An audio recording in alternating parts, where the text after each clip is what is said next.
Settle in now. Pull whatever warmth you got a little closer. What I'm about to tell you was found on a tape, a VHS cassette, the kind with the paper label peeling up at one corner, the ink gone brown with age. It was tucked inside a leather-bound ledger. The ledger was found inside a forge. The forge sits at the top of a hollow the old maps still call Cold-Anvil Gap, up in the eastern ridge country, where the mountains fold in on themselves like sleeping hands. Nobody goes up there much anymore. I'm going to tell you why.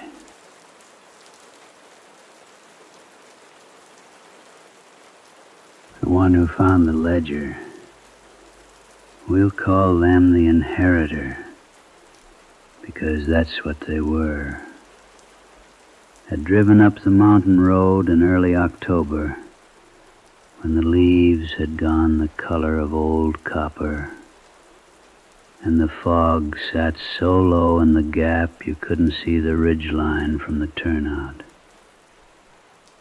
They had inherited the property from a grandfather they barely remembered, a quiet man, a man who smelled of iron and coal smoke and said very little, but watched the corners of rooms the way some men watch the horizon.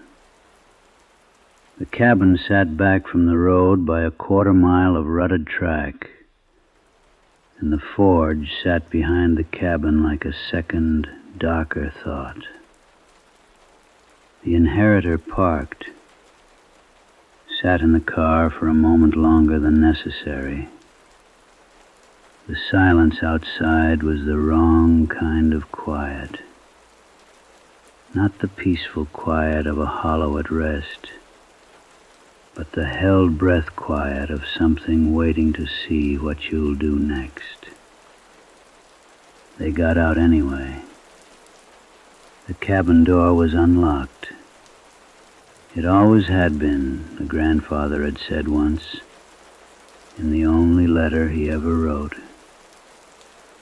The door is never locked. A locked door is a judgment, and we don't make judgments about what needs to come through. They hadn't understood that then.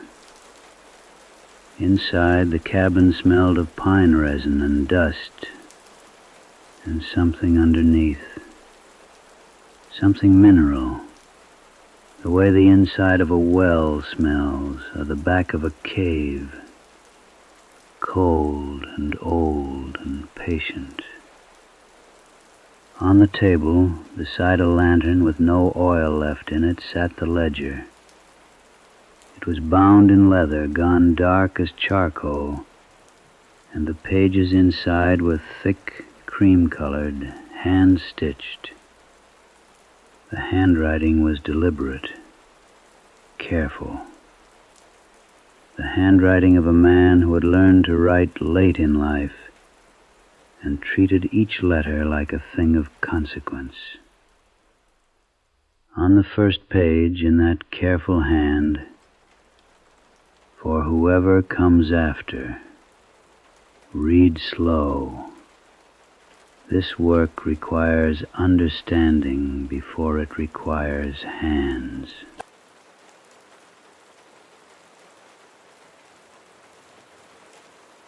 What follows is what was written in that ledger, and what was spoken on the tape found folded inside its back cover. The voice on the tape is the grandfather's. It is slow and measured, and it never raises above a murmur, as if he were afraid to wake something.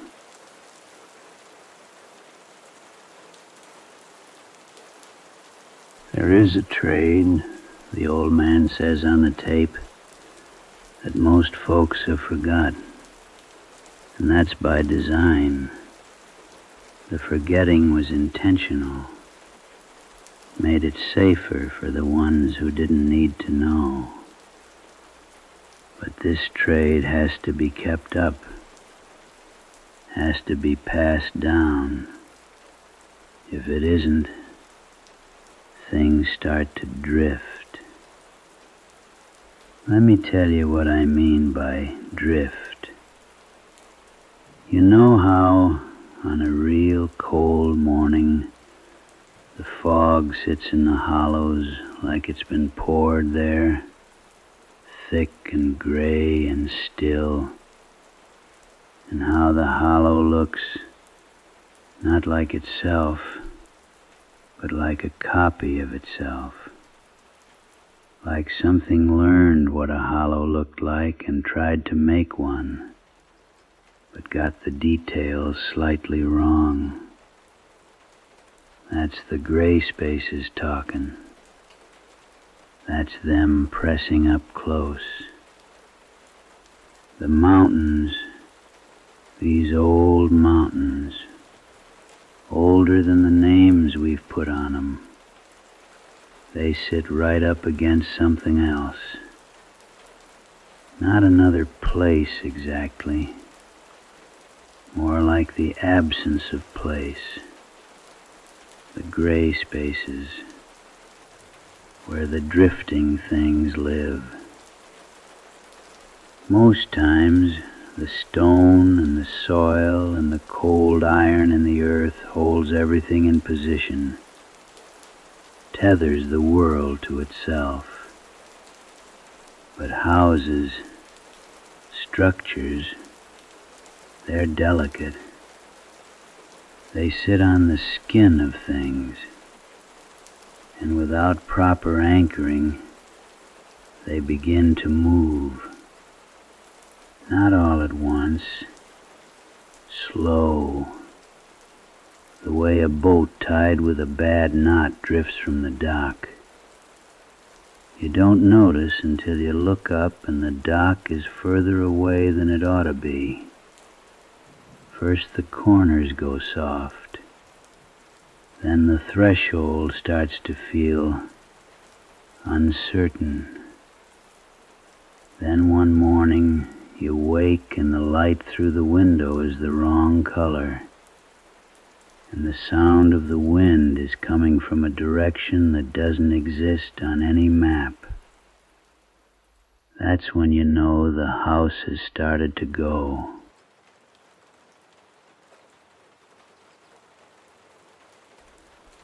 The nailsmith's work, he continues, is to forge the anchors.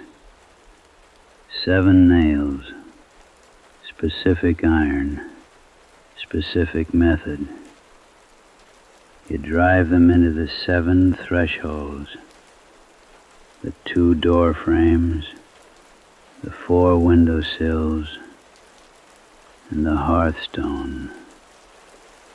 Done right, they tether the house to the living world. They say, this place is here. This place is real. The gray spaces cannot take it. Without them, without someone keeping up this work, every house in this hollow would eventually drift, and everything inside it.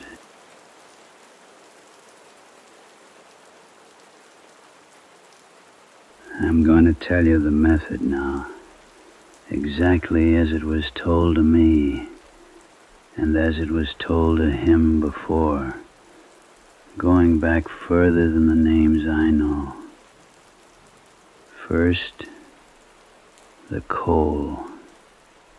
You don't use wood. Wood burns too bright, too quick, too alive. The old way uses coal, the dense kind pulled from the seam on the north face of the ridge where the sun never gets warm enough to matter. You build a fire slow, in layers, the way you'd build anything that needs to last. Let it breathe up through the draft of the bellows in long, patient draws. The forge takes about 20 minutes to reach the right heat. You'll know it's ready not by looking.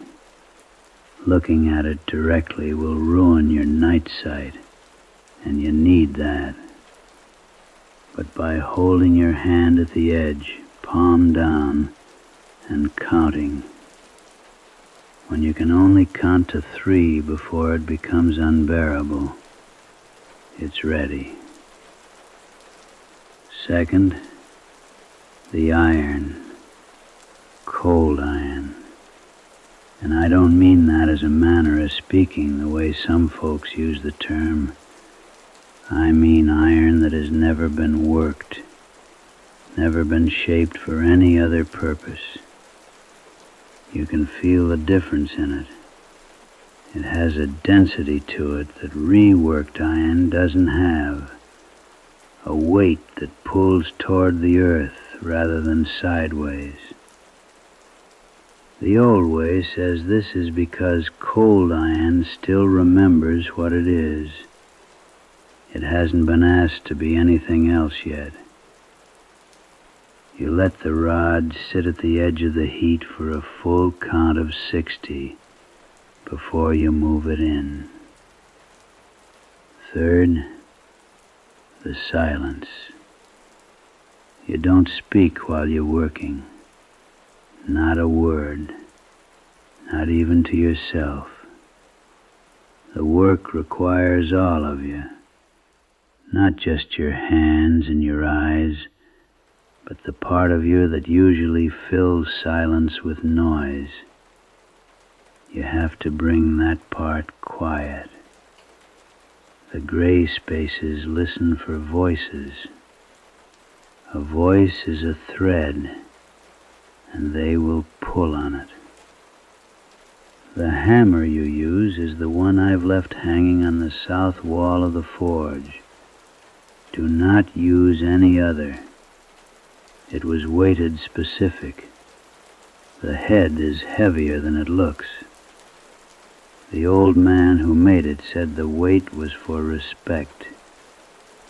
Said the iron needs to know it's being worked by something serious.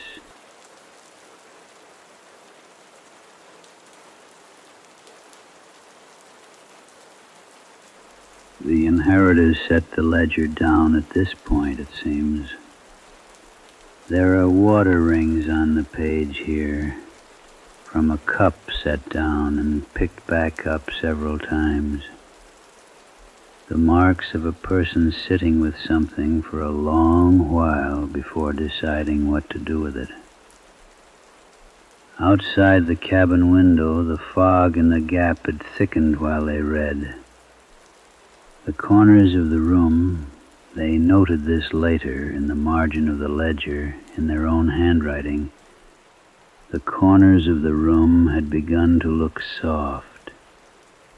Not dark exactly, not shadowed, just imprecise, as if the right angles weren't quite holding their confidence. They went out to the forge. The path between the cabin and the forge was only 20 feet, but the fog had thickened enough that the forge's iron door appeared slowly, the way things appear in dreams. First a shape, then a certainty. The ground underfoot was soft, not muddy, but soft in a way that felt deliberate, as if the earth itself was paying attention to what walked across it. An owl called once from somewhere up the ridge, then did not call again. The door of the forge was cold to the touch, colder than the air around it. The inheritor pulled it open anyway.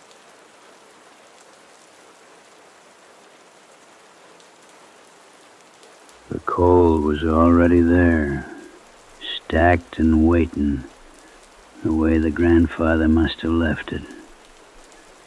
The bellows were stiff at first, All leather, the seams re-stitched with what looked like wire. But they moved. They always move when they need to. The fire built slow. This is worth dwelling on because it's the part that matters most and the part that gets rushed in the telling. The fire in a working forge doesn't leap. It doesn't roar.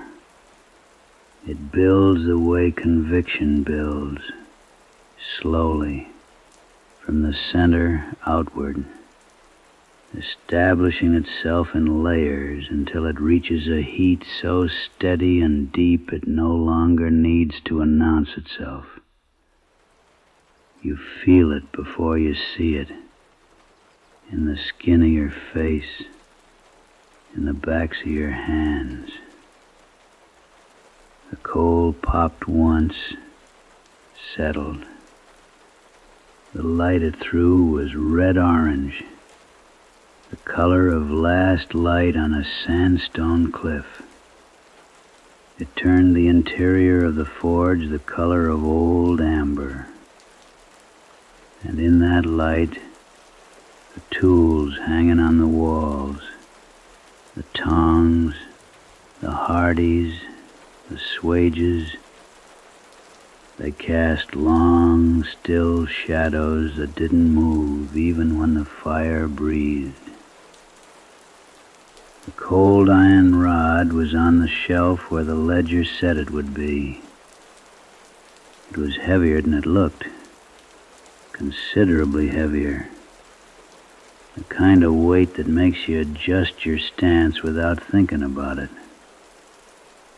The inheritor placed it at the edge of the heat, counted to 60, and brought it quiet. The part of themselves that usually filled silence with noise.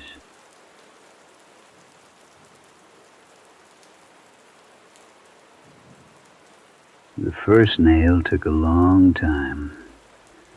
The hammer, the one from the south wall, heavier than it looks, rose and fell in a rhythm that wasn't exactly chosen.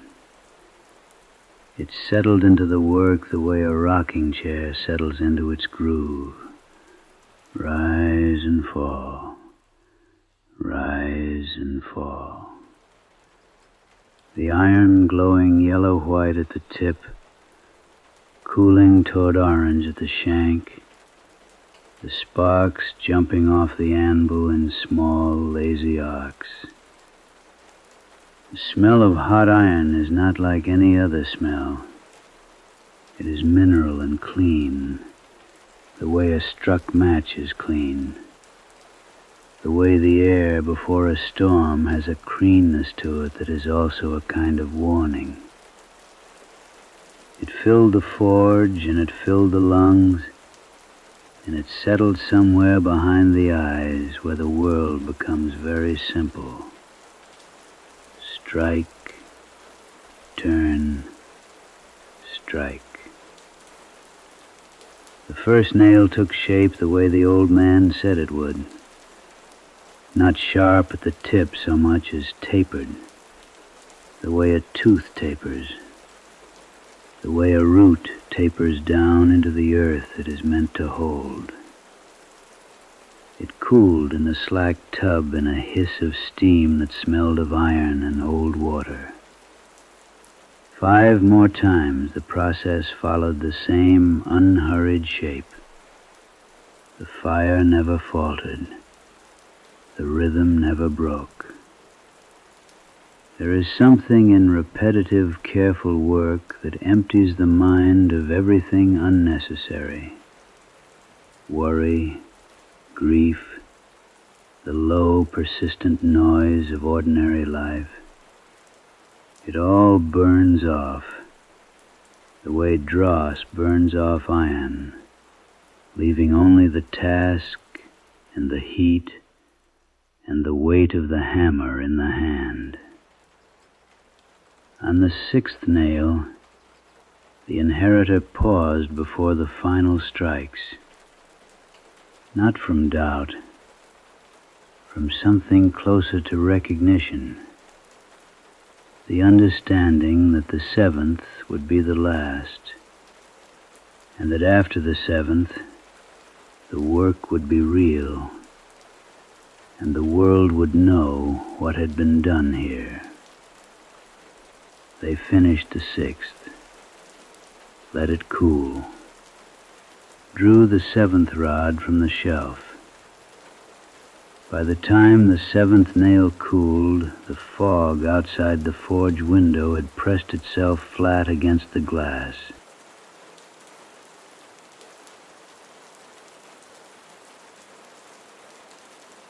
The driving of the nails is not described in the ledger in great detail.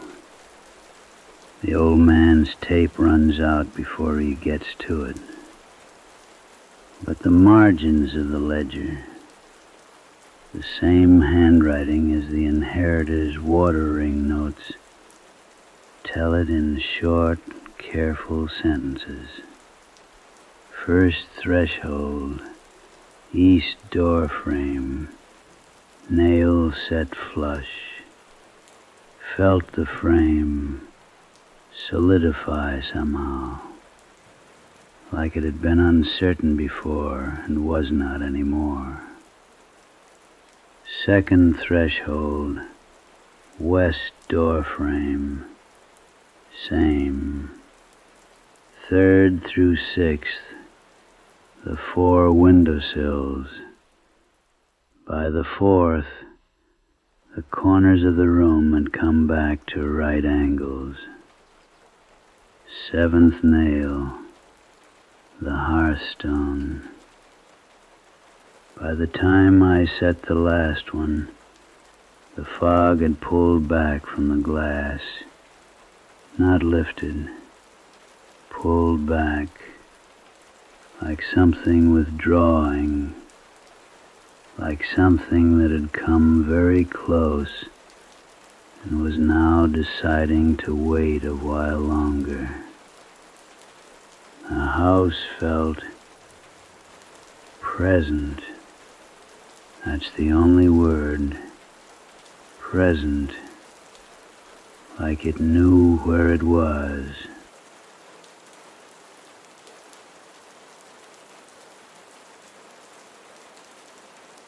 There's a note at the very back of the ledger, in the grandfather's hand. Just a few lines. The gray spaces are patient. They don't want to harm anything.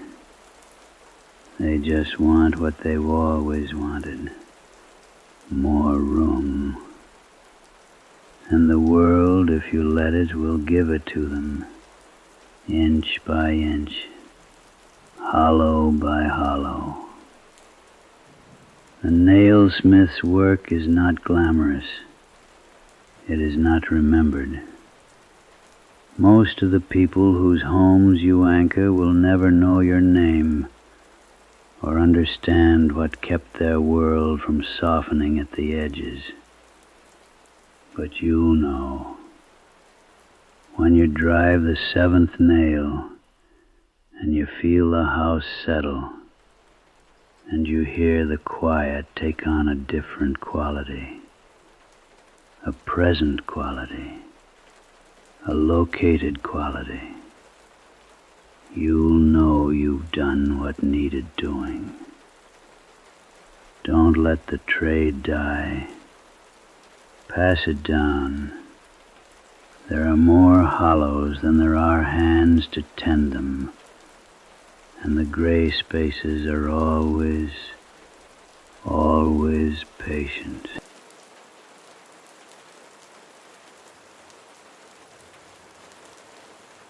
The ledger is in a library now, a small one, in a county seat that doesn't advertise itself. The forge at Cold-Anvil Gap still stands. Someone still tends it. The nails are still driven each season.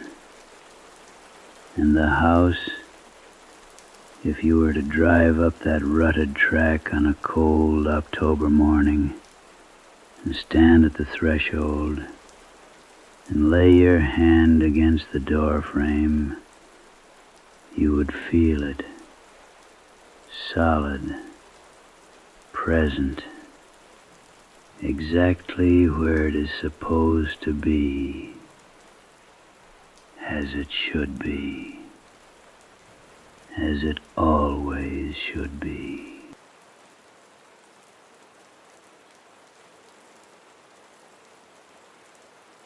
Sleep now. The house you're in is tethered. The corners are holden. The world knows where it is tonight. Let yourself drift, but only in the safe way, the way of sleep, the way of rest. The gray spaces are far from here, and the cold iron holds.